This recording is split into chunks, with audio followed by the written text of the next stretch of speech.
দেখছেন কলকাতা টিভি, ভাস্বতী রয়েছে আপনাদের সঙ্গে। শুরু করছি আরো 12। শুরুতে যে খবরে নজর রাখবো, সংসদ চত্বরে কংগ্রেসের ধর্ণা। বাংলাদেশ ইস্যুতে ধর্ণা কংগ্রেস কর্মী সমর্থকদের। বাংলাদেশ ইস্যুকে সামনে রেখেই সংসদ চত্বরে আজ সকাল থেকে ধর্ণা কংগ্রেসের কর্মী সমর্থকদের। দেখছেন সেই ছবি, প্রিয়াঙ্কা গান্ধীর নেতৃত্বে চলছে সেই ধর্ণা কর্মসূচি। এই মুহূর্তে সেই ছবি আপনাদের সামনে তুলে ধরছি।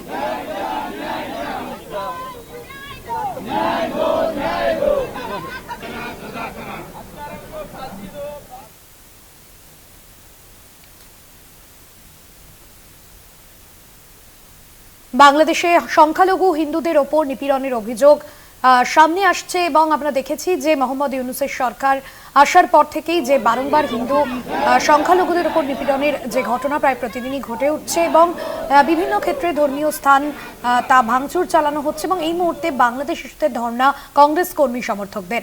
জয়ন্ত চৌধুরী আমাদের প্রতিনিধি রয়েছেন ফোন লাইনে। জয়ন্তদা, সংসদ চত্বরে কংগ্রেসের ধর্ণা, এই মুহূর্তে সেখানে কংগ্রেসের কর্মী সমর্থকদের ঠিক কি অবস্থান, কি কর্মসূচি চলছে তাদের? কংগ্রেস এখনো পর্যন্ত সেটা হচ্ছে তাদের সাংসদরা, এটা কিন্তু ইন্ডিয়ার নয়।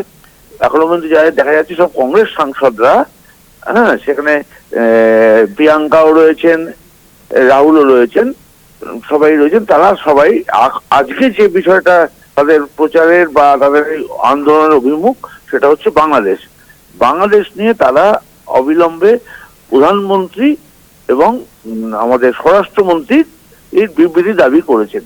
কারণ বাংলাদেশে তাদের যে অভিযোগ, যে বাংলাদেশে যেভাবে সংখ্যালঘুদের উপর নিপীড়ন হচ্ছে, নির্যাতন হচ্ছে, সেই বিষয়ে ভারত সরকারের কি ভূমিকা, সে কি করতে চায়, এই সরকারিভাবে এখনো পর্যন্ত কিন্তু কোন রকম বিবৃতি দেওয়া হয়নি। খুব স্বাভাবিক কারণেই এই দাবিটা উঠছে যে সরকার জানাক, সরকার কি করতে চায়, সরকারের কি অবস্থান, সেই বিষয়ে চাপ দিতেই এবং সংসদের এই শীতকালীন অধিবেশন আমরা জানি আর 20 তারিখ অব্দি রয়েছে, এর মধ্যেই যাতে প্রধানমন্ত্রী বা স্বরাষ্ট্রমন্ত্রী দুজনকেই এই বিষয়ে বিবৃতি দিয়ে জানাতে হবে ভারত সরকারের অবস্থান কি। এই নিয়ে আজকের বিক্ষোভ দেখাচ্ছে কংগ্রেস সংসদ চত্বরে, অধিবেশন কক্ষের বাইরে। একদমই ধন্যবাদ জানাবো। জয়ন্ত চৌধুরী আমাদের প্রতিনিধি ছিলেন ফোন লাইন।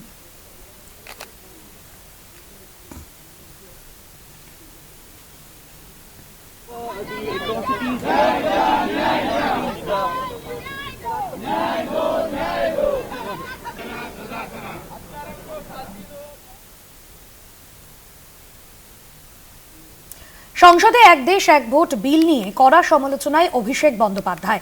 গণতন্ত্রের উপর নির্লজ্জ আক্রমণ, মানুষের মৌলিক অধিকার কেড়ে নেওয়া হচ্ছে, এমনটাই বললেন অভিষেক বন্দ্যোপাধ্যায়। যে মন্তব্য করেছেন অভিষেক বন্দ্যোপাধ্যায়, সংসদে কড়া সমালোচনায় এক দেশ এক ভোট বিলের কড়া সমালোচনা অভিষেক বন্দ্যোপাধ্যায়। গণতন্ত্রের উপর নির্লজ্জ আক্রমণ, মানুষের মৌলিক অধিকার কেড়ে নেওয়া হচ্ছে, কড়া সমালোচনা অভিষেক বন্দ্যোপাধ্যায়। গণতন্ত্রের উপর নির্লজ্জ আক্রমণ, মানুষের মৌলিক অধিকার কেড়ে নেওয়া হচ্ছে, এমনটাই বললেন অভিষেক বন্দ্যোপাধ্যায়। বিশেষ প্রতিনিধি দেবজ্যোতি ঘোষ রয়েছেন ফোন লাইনে। দেবজ্যোতি, অভিষেক বন্দ্যোপাধ্যায়ের এই মন্তব্য তিনি ঠিক কি স্পষ্ট করতে চাইলেন?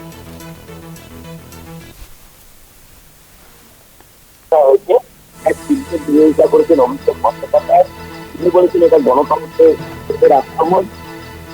যে সংবিধান আছে। দেবজ্যোতি, তোমার কথা স্পষ্ট হচ্ছে না, আপাতত ধন্যবাদ জানাবো তোমার।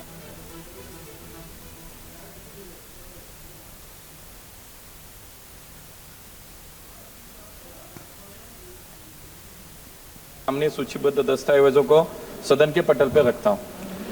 Item number 12, Shri George Kurian. Sir, with your kind permission, I rise to lay the papers listed against my name at serial number 12 in today's revised list of business of law, sir.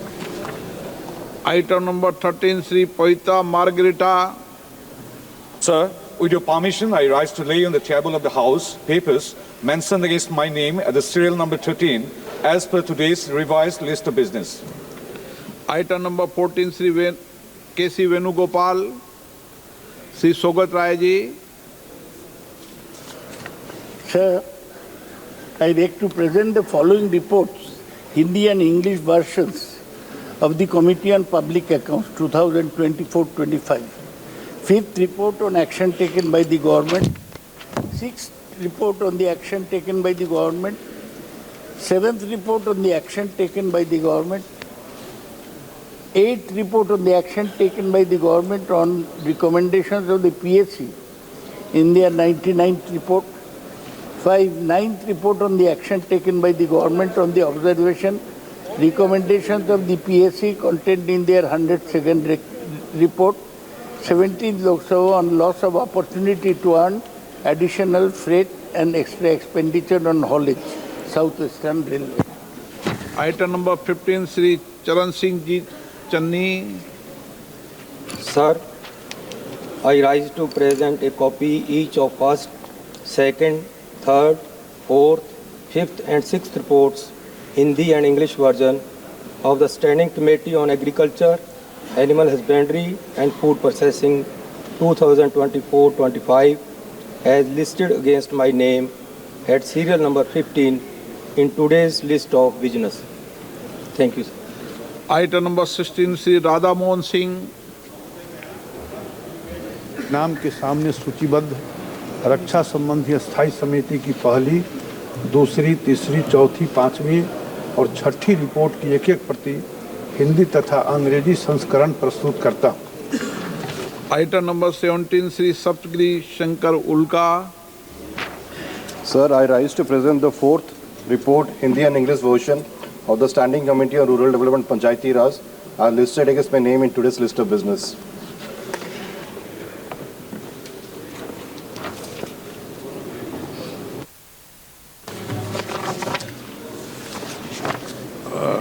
माननीय सदस्यगण, आइटम नंबर 18 और item number 19 संविधान 129वां संशोधन विधेयक 2024 संघ राज्य क्षेत्र विधि संशोधन विधेयक 2024 दोनों को इंट्रोड्यूस के लिए एक साथ लेते हैं। दोनों बिल एक ही है।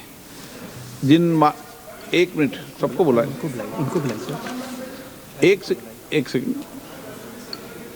मैं कई माननीय सदस्यों के इस विषय पर नोटिस प्राप्त हुए हैं।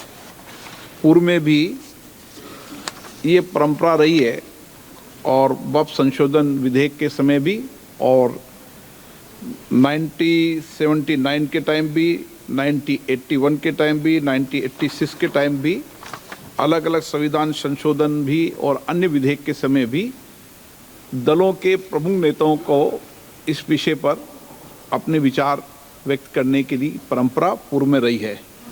तो मेरा आग्रह रहेगा कि जो दल के नेता हैं वो अपनी बात को संक्षिप्त में रखें। जब बिल विधेयक आएगा उस समय आप डिटेल में चर्चा कर सकते हैं। श्री अर्जुन राम मेघवाल जी। Thank you, Honorable Speaker, sir. With your permission, I beg to move for leave to introduce the Constitution 129th Amendment Bill 2024, further to amend the Constitution of India. ये आइटम नंबर 18 में है और item number 19 में जैसे आपने कहा, Honorable Speaker, sir, with your permission, I wish to move for leave to introduce the Union Territories Laws Amendment Bill 2024, further to amend the Government of Union Territories Act 1963, the Government of National Capital Territory of Delhi Act 1991, and the Jammu and Kashmir Reorganization Act 2019. ये मैं आपकी अनुमति से आपसे leave मांग रहा हूँ। Thank you sir. आपको मैं दूंगा। It's not proper and separate होगा, सेपरेट हो, डिस्कशन होगा sir. allot me the time for only one person leaders, okay. But a constitution amendment bill drastically changing the electoral process of our country, That is to be introduced separately. That is to be introduction has to be discussed. Then take the other bill. Otherwise, it will be not fair as far as constitutional amendment is concerned.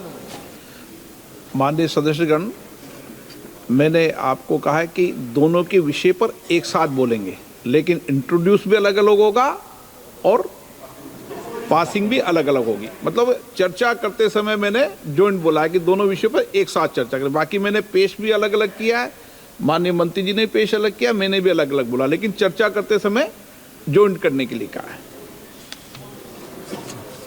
Shri Manish Tiwari ji.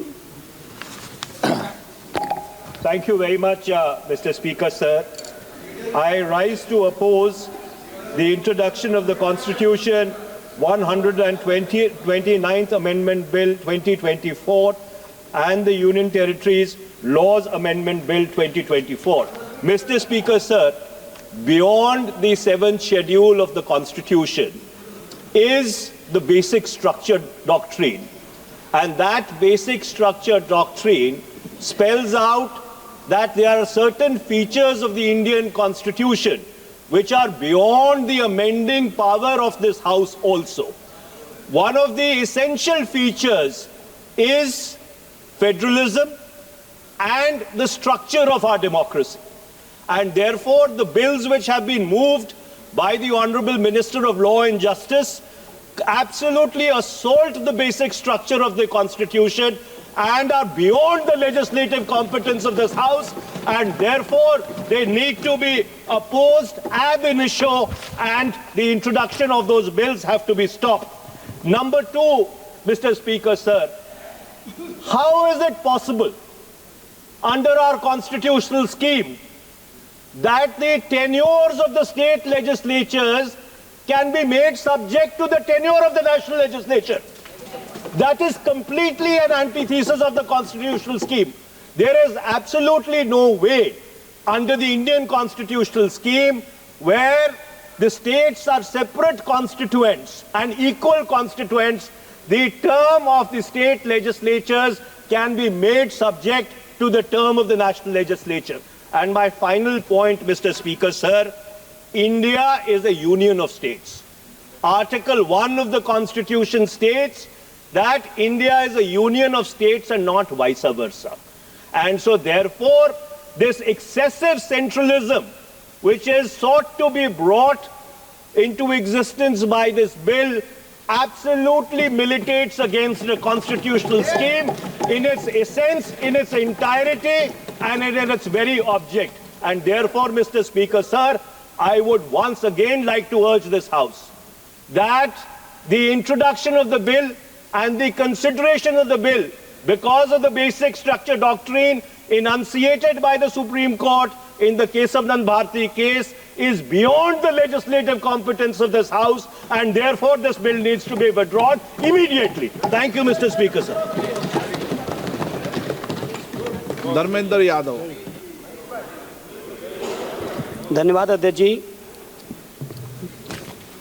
मैं इस संविधान के 129वें संशोधन अधिनियम के विरोध के लिए खड़ा हूं।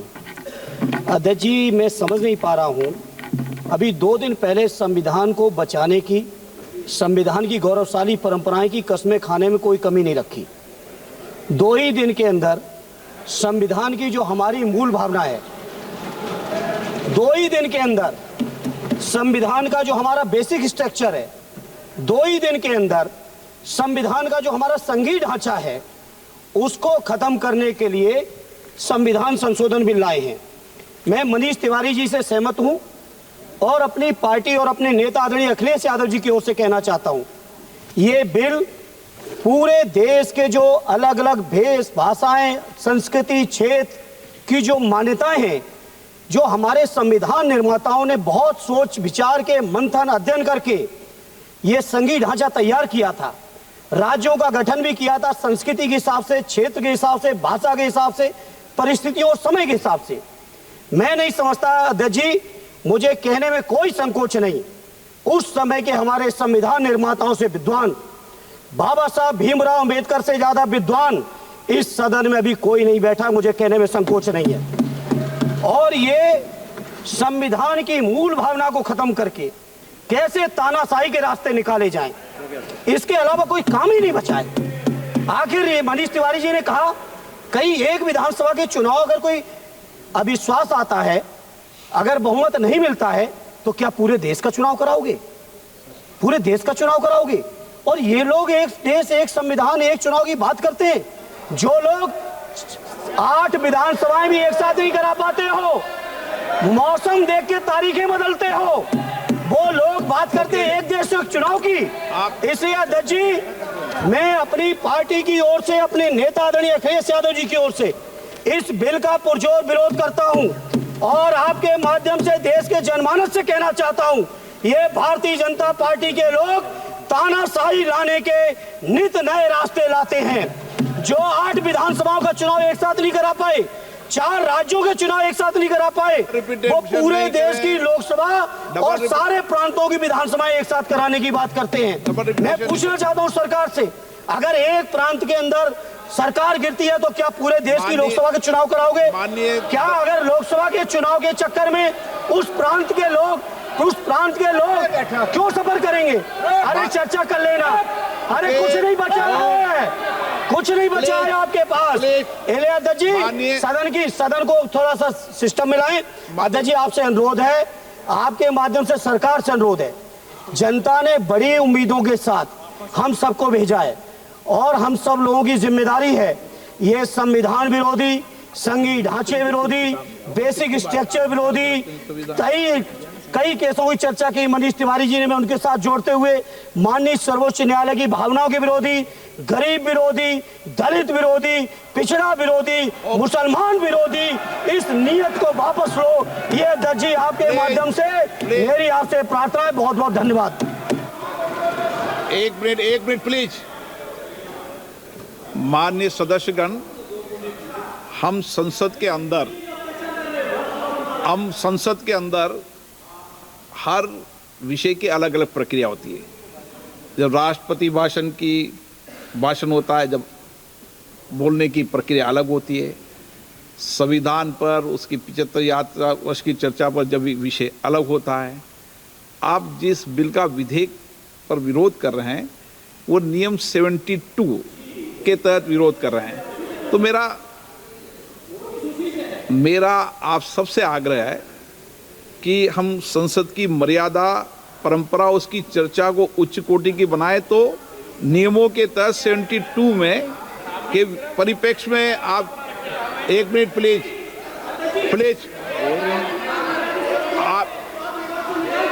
आप प्लीज एक मेरा ये आग्रह है, ऐसे नहीं बोलते बीच में। प्लीज बैठिए, ऐसे बीच में नहीं बोलते हैं। मैंने इसलिए आपसे कहा कि मैंने किसी को नहीं कहा कि मर्यादा बोली।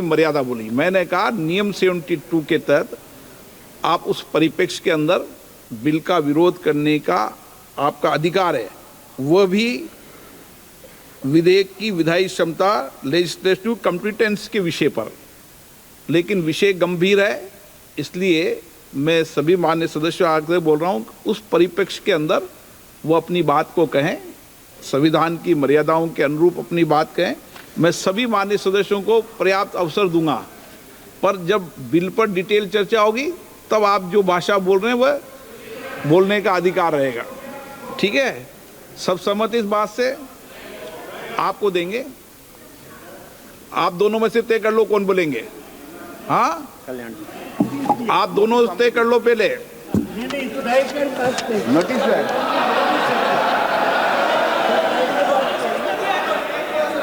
चलो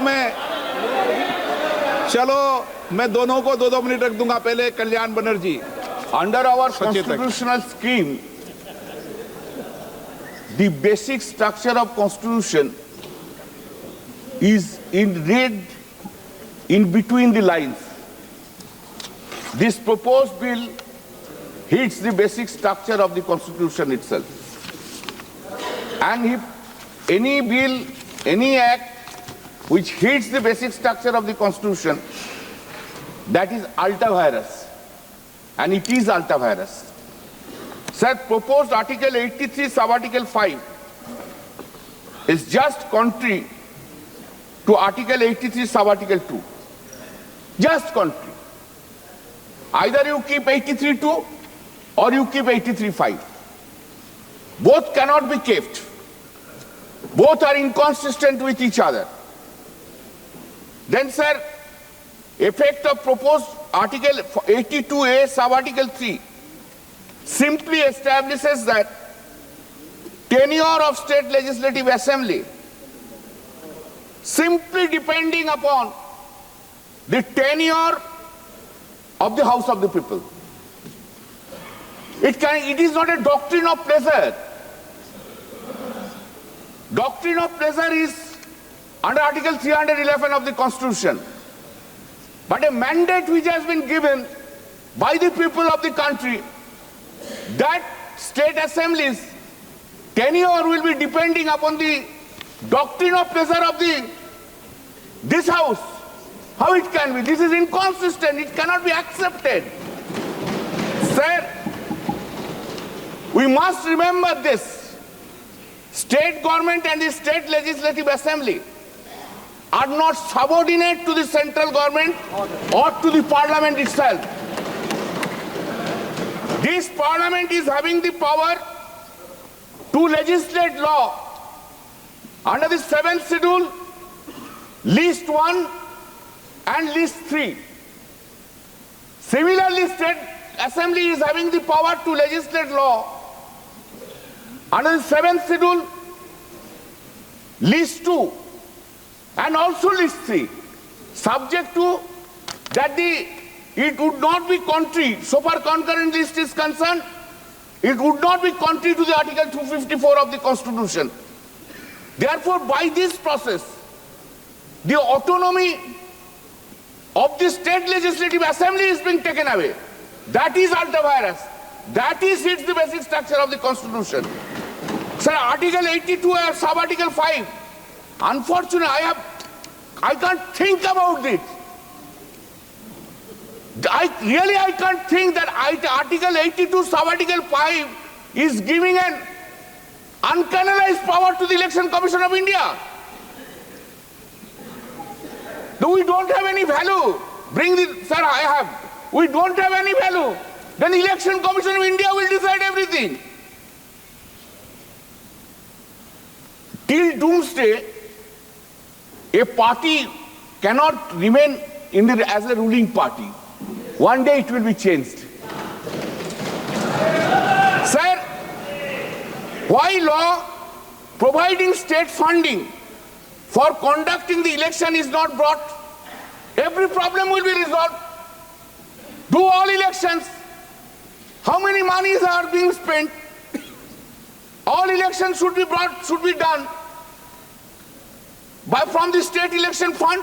Why you are not bringing? That will be about real election reforms. This is not the election reform. Okay. It is a reform. Sir, I have not finished, sir. It is not an election reform. Listen, sir. It is not an election reforms. It is just a fulfillment of one gentleman's desire and dream. Nothing more than that. No, it is not permitted. Sir, we have seen, we have heard the speech of the Honorable Prime Minister regarding the First Amendment of the Constitution. Sir, Dr. B.A. Ambedkar said, we are giving a draft constitution to the country and country will make the amendment. How Pandit Jawaharlal Nehru has not brought any, sir, listen, sir, no, has not brought any constitution which really hits the basic structure. Excuse me. Sir, आप इतना रूठा मत कीजिए. आपने इतना रूठा मत. Half minute. अपना रूठा मत होइए. This is not done. This is not done. This is, sir, all the time. We have brought. This government has brought constitutional amendment, National Judicial Appointment Bill. It was passed. It has been struck down by the Supreme Court because it is hit the basic structure of the Constitution. There are so many amendments that have been. Sir, this bill we are opposing for introduction, and at the same time, sir, when you will take into consider, kindly take a division, we want to oppose and we will show you our stick. DMK TR बालू या कनिमोजी जी, आप भी decide कर लो आपस में।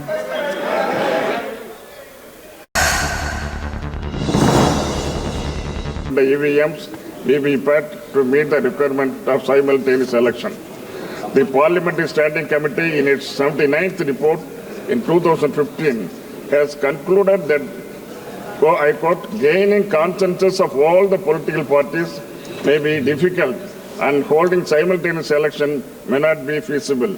With this, I want to conclude, sir. At the same time, I request the government can take up the matter with JPC so that it can be discussed there and bring back the bill to the House, sir. Thank you, sir. मैं सबको दूंगा समय, आप निश्चिंत रहे। श्री लाओ श्री कृष्णा सबको दूंगा समय, जिसका नोटिस नहीं उसको भी समय दूंगा। लाओ श्री कृष्णा सबको समय दूंगा मैं। First you speak. No first नहीं, एक वन सिंगल। हाँ, आप डिसाइड कर लो।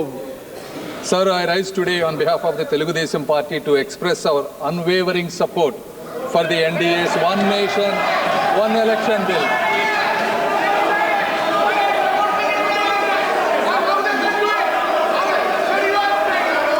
Sir, our party's... Sir, our party's guiding force, Sri Nara Chandrababu... एक मिनट रूल 72 में है, लेकिन एक मिनट, हमने वॉक के समय भी सभी माननीय संसदीय कार्य मंत्री जी, आप बोलिए ना कुछ। आपने अध्यक्ष महोदय जी, आपने शुरू में हाउस का सेंस लेकर के बहुत ही क्लियर शब्दों में आपने कहा कि पहले उसका उदाहरण भी आपने दिया और दो बिल्स को एक साथ क्लब करके चर्चा का समय एक साथ करेंगे, लेकिन उसका प्रेजेंटेशन अलग होगा। साथ साथ में ये भी कहा, क्योंकि नोटिस एक पार्टी से कई नोटिस आए हैं, किसी पार्टी से नहीं आया, लेकिन विषय गंभीर है, इसीलिए अध्यक्ष ने कहा कि सारे पॉलिटिकल पार्टी लीडर्स को, सारे अध्यक्ष जी ने ऑलरेडी कहा सारे पॉलिटिकल पार्टी का लीडर्स को, फ्लोर लीडर्स को इसमें मत रखने का मौका देंगे, ये अध्यक्ष ने कहा है। और ऑल द फ्लोर लीडर्स मतलब सब पॉलिटिकल पार्टी, आप सिर्फ इस संसद को रिप्रेजेंट नहीं करते हैं, हर एक पॉलिटिकल पार्टी का रिप्रेजेंटेटिव है इसमें, सबको बोलने का मौका मिलना चाहिए।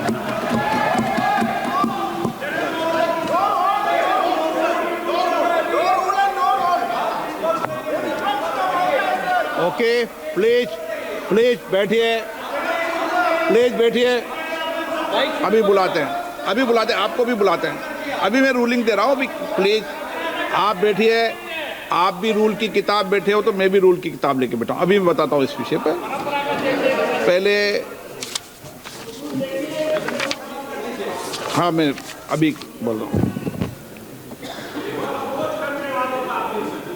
हाँ, आप बैठे टिप्पणी मत कीजिए। इटी मोहम्मद बशीर जी, ओके, इटी मोहम्मद प्लीज, इटी मोहम्मद बशीर, हाँ, सर इटी मोहम्मद बशीर जी, समझ दिया आप, प्रेमचंदन जी क्लियर कर दिया सबको, चलो इटी मोहम्मद बशीर, सर बेटे, सर आप समझा दिया करो सबको, इटी मोहम्मद बशीर जी। Sir, I express my very strong opposition for the very presentation of this bill because of the pertinent reason. Number one, this is really an attack on the democracy and constitution and federalism of India. Sir, this amendment is implemented in some states will have tenure for less than 3 years even, which is against the vision mandate of the voters of this country. Sir, if this proposal is implemented in a way its significance of the local issue will be undermined. That is another thing I want to point out. Because of this particular reason, I vehemently oppose this. Shri Anil Desai. Thank you. Thank you, Chairman, sir. Sir, I rise to oppose this introduction of the bill. Sir, Republic of India is a union of states. By introducing or while considering this bill, it will be a direct attack on the federalism. It will be a sort of undermining the entity of states. So basic idea of the bill, introducing the bill, is to that expenditure which goes on unabated while elections are conducted, not simultaneously, but in different phases. And it is another reason which is being given that election code of conduct which comes into operation during elections halts the developing process of the states, and that affects the country as a whole. Sir, here my basic opposition is, as I said, that legislative competence of the states should not be undermined. It's a federalism which is being practiced, and that is the reason why I'm opposing. Only one thing I would say, that even Election Commission of India's competence itself should be checked. Election commissioners should come by way of elections. They should come with the go through the election process and get elected by the people. Because what we have witnessed during last 2 to 3 years, that whatever the decision which was given by the Election Commission in the state of Maharashtra, which is not accepted according to the democratic principles of the Constitution enshrined in the Constitution, sir. So I oppose this bill. Gaurav Gogoi जी के बाद में ruling दे दूं, पहले गौरव गोगोई जी बोले। Sir आप बोलिए sir, चर्चा है या 72 है, आप बोलिए पहले। देखिए, ये अध्यक्ष पर निर्भर करता है कि वो उस विषय को किस तरीके से लेते हैं, ठीक है ना। नियम 72, नियम उपनियम 1 पहला परंतु वर्णित किया करता है कि यदि विधेयक पूर्व स्थापन का विरोध इस आधार पर किया जाता है कि विधेयक की विषय वस्तु इस सभा की विधायन क्षमता से परे है।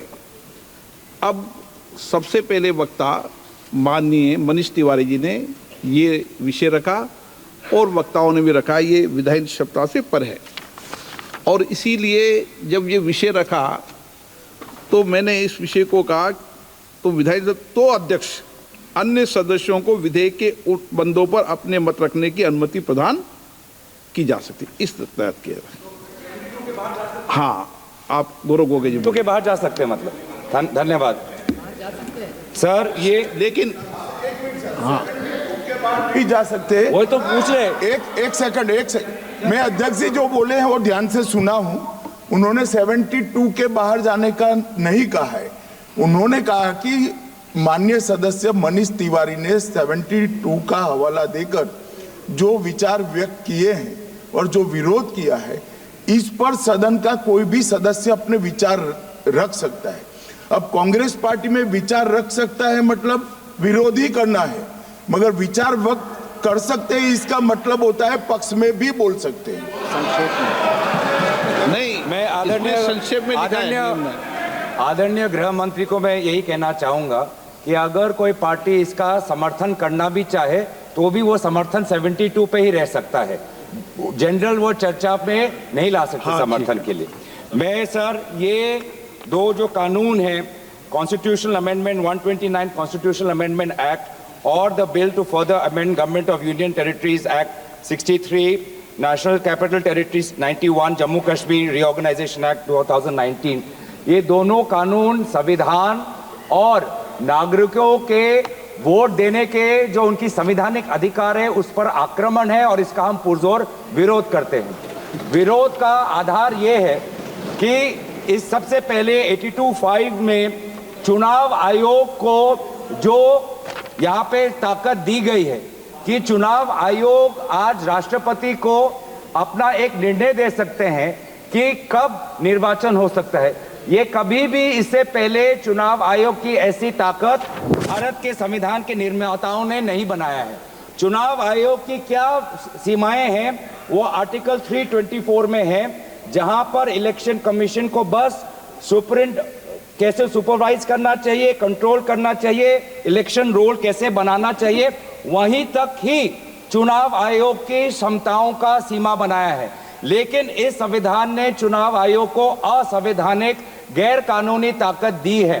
राष्ट्रपति अगर कोई परामर्श लेते हैं तो सिर्फ काउंसिल ऑफ मिनिस्टर से परामर्श लेते हैं, वो कभी भी वो चुनाव आयोग से परामर्श नहीं लेते हैं। ये एक गैर संवैधानिक इन्होंने एक ढांचा बनाया है। राष्ट्रपति जी अगर काउंसिल ऑफ मिनिस्टर्स की एडवाइस लेते हैं 74 जो article 74 of constitution of India में है, या वो article 356 of constitution of India, वो सिर्फ गवर्नर के रिकमेंडेशन पे ले सकते हैं। 356 गवर्नर के रिकमेंडेशन पे या 74 के अनुसार काउंसिल ऑफ मिनिस्टर्स के रिकमेंडेशन में। ये पहली बार ये एक ऐसा कानून लाए हैं कि राष्ट्रपति अब चुनाव आयोग के भी रिकमेंडेशन पर एक निर्णय ले सकते हैं। ये पूरी तरीके से इसका विरोध करते हैं। चुनाव आयोग में किस प्रकार से कमिश्नर्स नियुक्त होते हैं, नहीं होते हैं, सुप्रीम कोर्ट की भूमिका रहती है, हटाई जाती है, उस पर हम बाद में चर्चा करेंगे। दूसरी बात यह है कि संविधान के बेसिक स्ट्रक्चर में एग्जीक्यूटिव, लेजिस्लेटिव और जुडिशरी के बीच में संतुलन हो, उसका भी विवरण है। आज इस बिल के द्वारा आदरणीय राष्ट्रपति जी को ज्यादा शक्ति दिया गया है कि वो अपने सुपरिंटेंडेंट से एक नए 82A के द्वारा अब वो विधानसभाओं को भंग कर सकती है। ये एक्सेसिव पावर इस बिल में चुनाव आयोग को भी दिया गया है और राष्ट्रपति जी को भी दिया गया है। और यहाँ पे जो मुद्दा उठाया है कि चुनाव आयोग का ये जो खर्च है कम करना चाहते हैं, चुनाव आयोग के खुद उन्होंने कबूल किया है कि 2014 की चुनाव आयोग में कितना पैसा खर्च हुआ, लगभग 3700 करोड़। ये 3700 करोड़ के लिए ऐसा एक गैर संवैधानिक कानून ये लाए हैं, ये पूरी तरीके से तथ्य के खिलाफ है। हम दोबारा कहना चाहते हैं कि संविधान और एक नागरिक जो आर्टिकल 14 जो उसको वोट देने का अधिकार देते हैं, वो जब वोट देता है तो हमारे संविधान में लिखा है कि जो 5 ईयर टर्म है आर्टिकल 83(2) में हाउस ऑफ पीपल को और आर्टिकल 172(1) में जो 5 ईयर टर्म है उसके साथ खिलवाड़ नहीं कर सकते। ये एक गलत नीति आयोग के रिपोर्ट के आधार पर ये कहना चाहते हैं कि 5 ईयर टर्म अनिवार्य नहीं है। 5 ईयर टर्म अनिवार्य है, ये नीति आयोग के रिपोर्ट में नहीं जाए। नीति आयोग कोई संवैधानिक कोई बॉडी नहीं है जो इस प्रकार का ये परामर्श दे पाए। तो इसीलिए मैं बस इतना ही कहना चाहूंगा कि ये दोबारा अगर इनको लगता है कि प्रधानमंत्री मोदी जी पर के प्रचार से ये पूरे ये भारत के चुनाव को छीनेंगे, तो हम ये चोरी नहीं होने देंगे और हम बिल का विरोध करते हैं। इस बिल को जेपीसी में भेजा जाए। माननीय सदस्यगण ने 1 मिनट प्लीज, 1 मिनट। मैंने कहा है कि संक्षेप में अपनी बात रखें, कोई भी दल हो वो संक्षेप में अपनी बात रखें और प्रयास ये करना चाहिए कि मैं नोटिस आप सबने दिया है, नोटिस पे सबका अधिकार बनता है, लेकिन जब मैंने एक व्यवस्था दे दी है और पूर्व में भी ये व्यवस्था है, मैंने आपको बता दी है कि पूर्व में भी ये व्यवस्था परंपरा रही है और मैंने आपको हवाला भी दे दिया है कि कब कब ये हुआ है, आप चाहे तो दोबारा उसको निकाल सकते हैं। इसलिए एक दल से एक व्यक्ति बोले, संक्षिप्त में अपनी बात को कह दें। आप दादा इतनी आपको पार्टी ने चुप 1 मिनट रहिए ना। हाँ, 1 मिनट। चंद्रशेखर जी आप अपनी बात कहते। हाँ। Honorable Speaker, sir. हाँ। I rise today on behalf of the Telugu Desam Party to express our unwavering support for the NDA's One Nation and One Election bill. Sir, our party's guiding force, Sri Nara Chandrababu Naidu ji, has always championed transformative ideas and is well recognized and respected as a visionary leader, sir. TDP is deeply committed to nation-building initiatives such as Vikasit Bharat 2047 and aims to align them with Vikasit Andhra 2047, reflecting the true spirit of cooperative federalism and a shared vision for progress and development. Sir, there are several advantages of one nation, one election bill. But I would like to quote four. Number one, reduced expenditure and logistical efficiency, sir. Although the official figures for the 2019 Lok Sabha elections vary, news reports estimate the Election Commission of India has spent more than 6,000 crores, sir. In 2024, the estimate of spend was more than 10,000 crores, sir. संक्षिप्त में, okay. आप पक्ष रख दे बस. No, sir. No, please, let me. No, sir, give me 2 minutes. Come on. No. The Law Commission 2018 draft report and 27 Niti Aayog report estimates if both the elections are done simultaneously, the cost would reduce at least up to 40%, sir. If the elections are held simultaneously, the voter turnaround would be increased up to 7%, sir. Sir, if the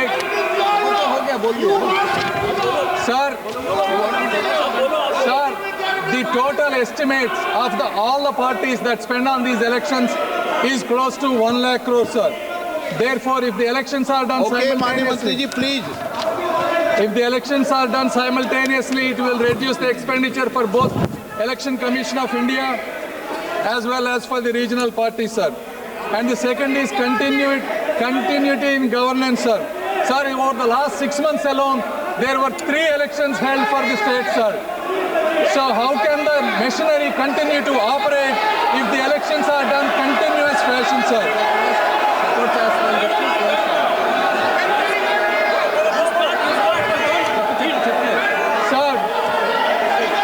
Sir, fourth and probably the most important, sir, in this age, election campaigns amplified by media and technology no longer remain regional, but continuously influence the entire nation, creating large-scale ripple effects, sir.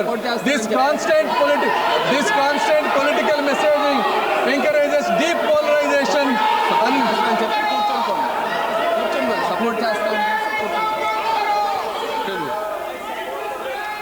I support the bill, sir. Thank you.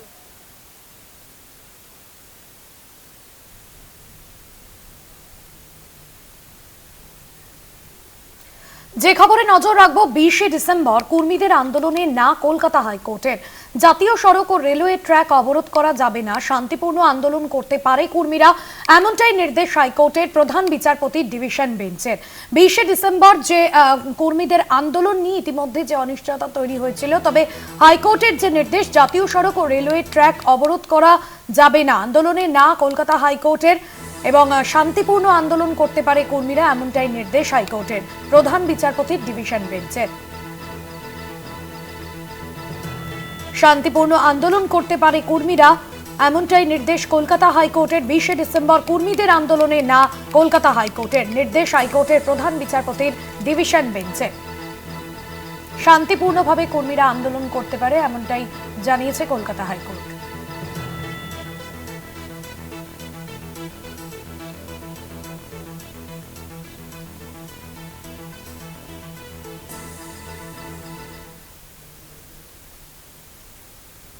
Allahabad হাইকোর্টের বিচারপতির বিরুদ্ধে impeachment প্রস্তাবকে challenge করে পাল্টা মামলা। এলাহাবাদ হাইকোর্টে বিচারপতি SK যাদবের মন্তব্য ঘৃণা ভাষণ নয়, দাবি মামলাকারের। ইমপিচমেন্ট নিয়ে লোকসভায় অধ্যক্ষকে পদক্ষেপ না করার অনুরোধ ইমপিচমেন্ট নিয়ে লোকসভার অধ্যক্ষকে পদক্ষেপ না করার অনুরোধ প্রস্তাব চ্যালেঞ্জ করে পাল্টা মামলা এলাহাবাদ হাইকোর্টে। বিচারপতি এসকে যাদবের মন্তব্য ঘৃণা ভাষণ নয়, এমনটাই দাবি মামলাকারী। পল্লব চট্টোপাধ্যায় আমাদের প্রতিনিধি রয়েছেন ফোন লাইনে। পল্লবদা, এ বিষয়ে সুপ্রিম কোর্টের কি নির্দেশ? সুপ্রিম কোর্টের নির্দেশ এখনো সেরকম কিছু নয়। সুপ্রিম কোর্টের কলেজিয়াম ইতিমধ্যে এই বিচারপতিকে একটা বিশেষ বৈঠকে ডেকে পাঠিয়েছে। এটি আসলে এদিনের যেটা ওই বিচারপতিকে নিয়ে তোমার ডেভেলপমেন্ট, সেটা হচ্ছে যে এলাহাবাদ হাইকোর্টে ওই বিচারপতির বিরুদ্ধে রাজ্যসভায় যে ইমপিচমেন্ট প্রস্তাব পেশ হয়েছে, সেই প্রস্তাবের পরিপ্রেক্ষিতে রাজ্যসভার অধ্যক্ষ যাতে কোনো পদক্ষেপ না করেন, সেই দাবি নিয়ে এলাহাবাদ হাইকোর্টে একটি মামলা দায়ের হয়েছে। সেই মামলাতেই কিন্তু মামলাকারীর দাবি তিনি ওই বিশ্ব হিন্দু পরিষদের সভায় গিয়ে মুসলিম সমাজ সম্পর্কে যে মন্তব্যগুলো করেন, সেগুলো কোনোভাবেই ঘৃণা ভাষণ নয়। দ্বিতীয়ত, তিনি সেখানে হাজির ছিলেন বিচারপতি হিসেবে নয়, হিন্দু সমাজের একজন সাধারণ নাগরিক হিসেবে। সেখানে তিনি তার ব্যক্তিগত অভিজ্ঞতার ভিত্তিতে কোনো মন্তব্য করে থাকলে তার ভিত্তিতে তাকে বিচারপতি পদ থেকে অপসারণের দাবি কিন্তু করা যায় না। এরকমই আবেদন নিয়ে এলাহাবাদ হাইকোর্টে একটি মামলা আছে, এখন সেটা বিচারাধীন আপাতত। হ্যাঁ, একদমই ধন্যবাদ জানাবো। পল্লব চট্টোপাধ্যায় আমাদের প্রতিনিধি ছিলেন ফোন।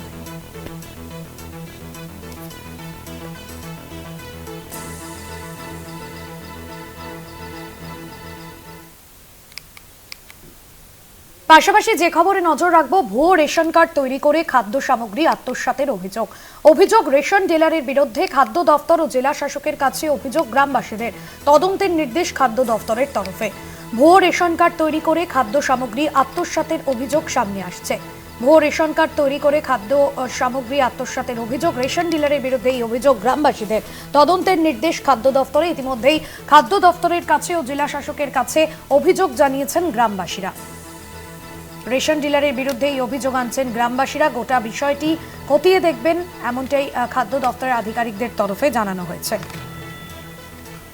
রেশন সামগ্রী আত্মসাতের অভিযোগ। ভুয়ো রেশন কার্ড তৈরি করে খাদ্য সামগ্রী আত্মসাতের অভিযোগ উঠছে। রেশন ডিলারের বিরুদ্ধেই এই অভিযোগ সামনে আসছে। আর এই অভিযোগের পরেই লিখিতভাবে গ্রামবাসীরা জেলা শাসক ও খাদ্য দফতরের কাছে অভিযোগ জানিয়েছেন। গোটা বিষয় খতিয়ে দেখছেন খাদ্য দফতরের আধিকারিকরা। খাদ্য দফতরের তরফে গোটা বিষয়টি খতিয়ে দেখা হচ্ছে। জেলা শাসকের কাছে অভিযোগ গ্রামবাসীদের। তদন্তের নির্দেশ খাদ্য দফতরের।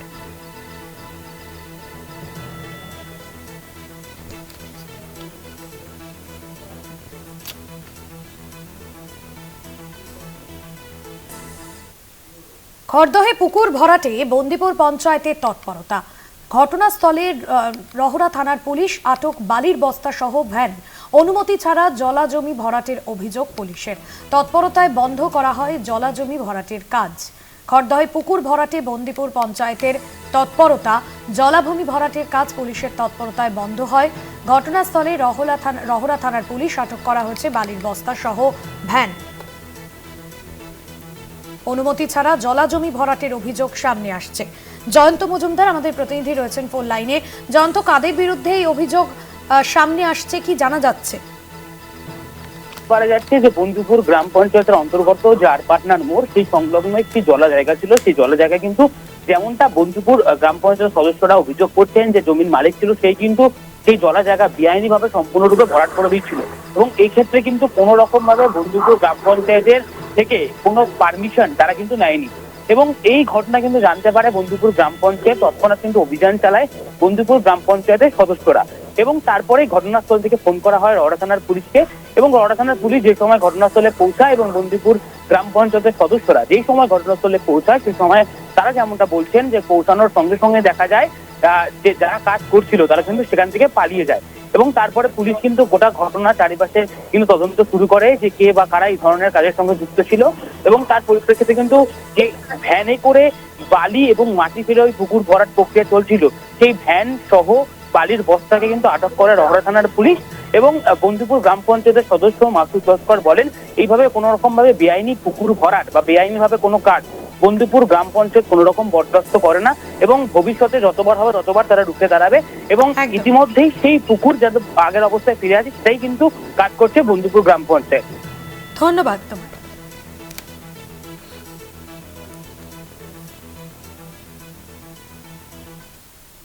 এখন এ পর্যন্তই। দেখতে থাকুন কলকাতা টিভি রাত দিন 7।